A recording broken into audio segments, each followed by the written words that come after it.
Hello there, my little viewers. After I heard about Goji Guy's decision to stop his mini-hybrid war with Vex at the Baltic Sea, I was devastated, because I was currently making a hybrid to try to fight Vex. But he said, if someone made a hybrid to challenge Vex, and he just needed to review it, he will. So that's why I'm posting. Ladies and gentlemen, my name is Unknown, and today, my goal is to make a hybrid to be an equal to Vex, and Dracocetus 2.0.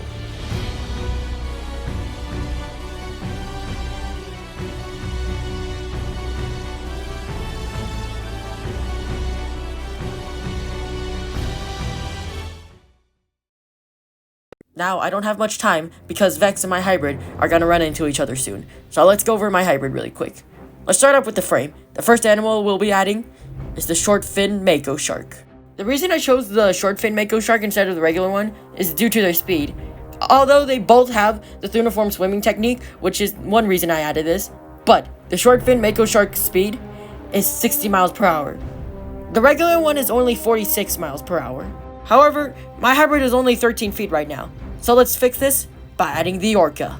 Not only will the orca add size to my hybrid, it will also add intelligence, allowing it to think and hunt like an orca, similar to Vex. So, with the size problem fixed, I can move on to my next animal, which is the megalodon. Now, you might be thinking that I added the megalodon to add even more size to my hybrid, but instead, I'll be adding the way it bites. Now, realistically, I could have picked any other shark due to them having similar bite mechanics, especially with the independent moving jaws on both the lower and upper jaw, but the Meg's tooth shape and arrangement is unique to it, and it is really deadly, especially at the back of its mouth, which allows my hybrid to add in even more of a wound if it were to get its jaws on Vex. And its senses will allow my hybrid to detect Vex and potentially set up an ambush. Now let's move on with auxiliary weapons. The Meg's fatal bite is already great, but some sharks are also known to ram into their opponents, so let's make this ram even more fatal by adding the Mosasaurus. Now with the Mosasaurus in my hybrid, I will be adding its snout at the end of my hybrid, which will allow my hybrid to have even more of a fatal ram. And the Mosasaurus' ability to detect weakness in their opponents will also be taken. I will also be taking the eyes of the Mosasaurus, so with its eyes combined with the binocular vision of the shark will give my hybrid a great scope of vision. Now with auxiliary weapons out of the way, we can move on to armor. Now when I first added the Meg, I also took its hydrodynamic skin, which will allow my hybrid to swim faster and quieter. But I will also be taking the orca's blubber, which will add thickness to my hybrid's skin. But there's a chance that the orca's skin won't combine well with the shark's skin. So to make sure this doesn't happen, I will add the whale shark. This animal not only has the denticles of a shark, but it also has the thickness of a whale. Adding the thickness and denticle placement of a whale shark will allow my hybrid to swim faster, more quieter, and have the thickness of a marine mammal all at the same time. Now let's improve my hybrid's speed. The short-fin mako shark's speed is already great, but we can make it even better with the thresher shark. Its speed may not be as good as the short-fin mako, but its whip-like tail will improve my hybrid speed and will make my hybrid speed even better. And I will also be replacing the denticles of the Meg with the denticles of the hammerhead shark. These denticles are known to help the hammerhead make sharp turns along with its flexible vertebrae, which I will also be taking. Now let's move on to the way my hybrid will breathe. Now you may be thinking, will my hybrid be an air breather or be able to breathe underwater?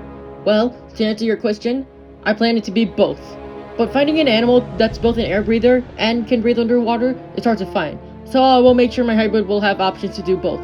But now what is the animal? Well, it's the only amphibian in my hybrid, the axolotl. You might be thinking, why the axolotl? Well, that's because of their frills. But you may be saying, well, the axolotl is a freshwater creature, and their frills probably can't work in salt water. And unfortunately, you're correct. But I will still be keeping the axolotl for looks. And plus, I asked AI if a marine mammal with the frills of the axolotl would be able to breathe underwater. They said it could, but I'm not sure. But it's a risk I'm willing to take. Now, I want my hybrid to be unique, so it can stand out from any other hybrids that might be similar to it. So to do this, I will be adding one more creature to my hybrid to give it an iconic design. And that creature is the lanternfish. You might be a bit confused at first to see an animal like this be part of a dangerous creature. The reason for this is not only because it makes my hybrid look cool in the dark, it also helps with camouflage. Lanternfish's organs are known to go through a process called counter-illumination, which means they can emit a glow, which allows them to blend in with any light passing through the water. So with all that out of the way, I will be glad to introduce to you the Profundus Insidiator Linnaeus, or as I like to call him, Carl. Profundus is the Latin word for deep, and Insidiator is the Latin word for ambusher. And Linnaeus is the last name of Carl Linnaeus, who discovered the killer whale. Yeah, he didn't discover the killer whale. He only named the killer whale he gave it a scientific name.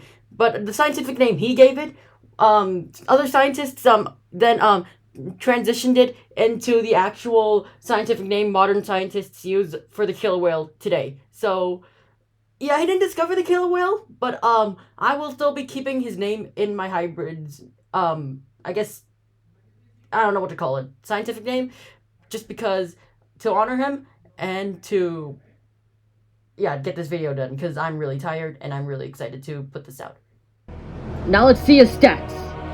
Measuring in about 26 feet long and weighing in about 3.17 tons, with a top speed of 55 miles per hour, a bite force of 21,000 psi in the front of the jaw, and a bite force of 36,000 psi in the back, along with the ability to travel down 1,500 meters below the ocean surface into the midnight zone. But Carl's hunting depth is around 500 to 100 meters, or in the sunlight and twilight zone. And, looks like the encounter is about to start. Also, editor unknown here. I just remember that Vex can ignore bioluminescence as a distraction, so this event won't likely happen, but I will still use it, just because how cool it is, and I'm just very proud of it. Anyway, enjoy. Vex is at her cruising depth, after a disappointing visit to the Baltic Sea, when something catches her eye. A strange glow. She's curious about it, so she goes to investigate, but when she reaches the same depth as the glow, it vanishes. Vex is confused, but at the same time, she senses something coming in fast, and dodges it. She finds a strange creature. Looks about the same size as her, but with the pattern of an orca, strange frills on the creature's side, the head of a shark, and the same kind of bluish glow. Vex now has Carl in her sights and begins to charge at him. Carl does the same and roars at Vex as the Battle of the Pacific Ocean begins. Now, how would a one-on-one match go between Carl and Vex? Well, if you ask me, it's a 50-50 chance. Both animals are very good at the same things and have very dangerous weapons and unique abilities, so I'll have Goji guy decide if he sees this. However, there's something happening at the Gulf of Mexico, Gulf of Mexico. Thanks to funding from Goji Corp, we here at Cerberus Tech were able to create two versions of Carl. Now, when we were first growing him, one of our criminal underworld partners have reported a problem, saying that someone else's hybrids is giving other people's hybrids problems. So, we decided to make another version of Carl, a sibling, and our higher-ups agreed to send this one to fight Dracocetus 2.0, and her name, Erica. Now, one thing I do want to point out about Carl is a potential weakness, and that is how vulnerable his frills are. But thanks to his brain being covered of mostly air breathers, like the Mosasaurus and Orca, this could allow Carl to breathe air. Or in other words, even if Carl does get his frills ripped off, he can just swim to the surface and get a gulp of air and try his best to get back in the fight. But here's the thing, how long could he hold his breath? Considering that orcas don't really have big lungs due to big lungs adding buoyancy and making it harder to dive. But here's the thing, the Mosasaurus could possibly hold its breath for at least half an hour. Now, I'm not an expert on lungs, but my guess is that Carl could hold his breath for 20 to 25 minutes. But at the longest, 30 minutes best before needing to surface to get a gulp of air. Also, in case you're wondering, Erica's a recolored version by my mom's friend, Alex Noble, on Instagram, so shout out to him, and... Yes, what is it? What? They're about to encounter? Notify the higher-ups. Okay, guys. Dracocetus is about to encounter Erica. Dracocetus 2.0 swims around, looking for prey, until he sees something. A strange, shark-like creature. But before he can think about ambushing Erica, she senses him, and is now aware of her new opponent.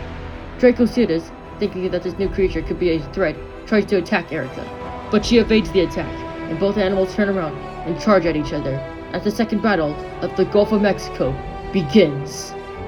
Now, before I ask the question, I propose to that one-paracerathirum132 that we have a 1v1 match between Erica and Dracocetus 2.0. But, if you really want to include Abyss and Ivory, I'll just let you know that we here at Cerberus Tech have backups we can spare.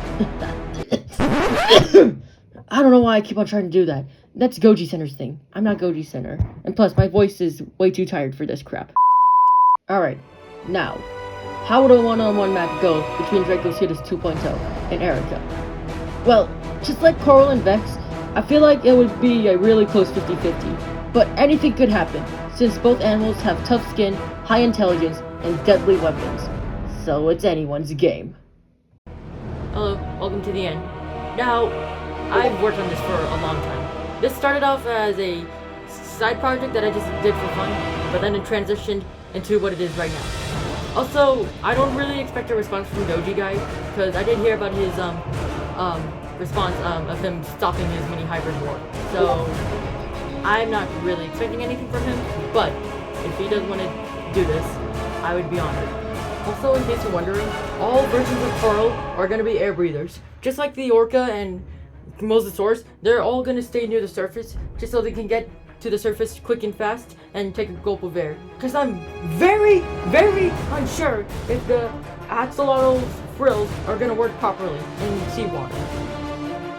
Also, don't go. There's a teaser for what I'm going to do. And thank you again for watching. And let's just see what I'm going to do next. Quick fun fact about me. I participated in Goji Center's hybrid war with Indom 2.0. And I unfortunately failed. But another one of Goji Center's creations needs to be taken down at once.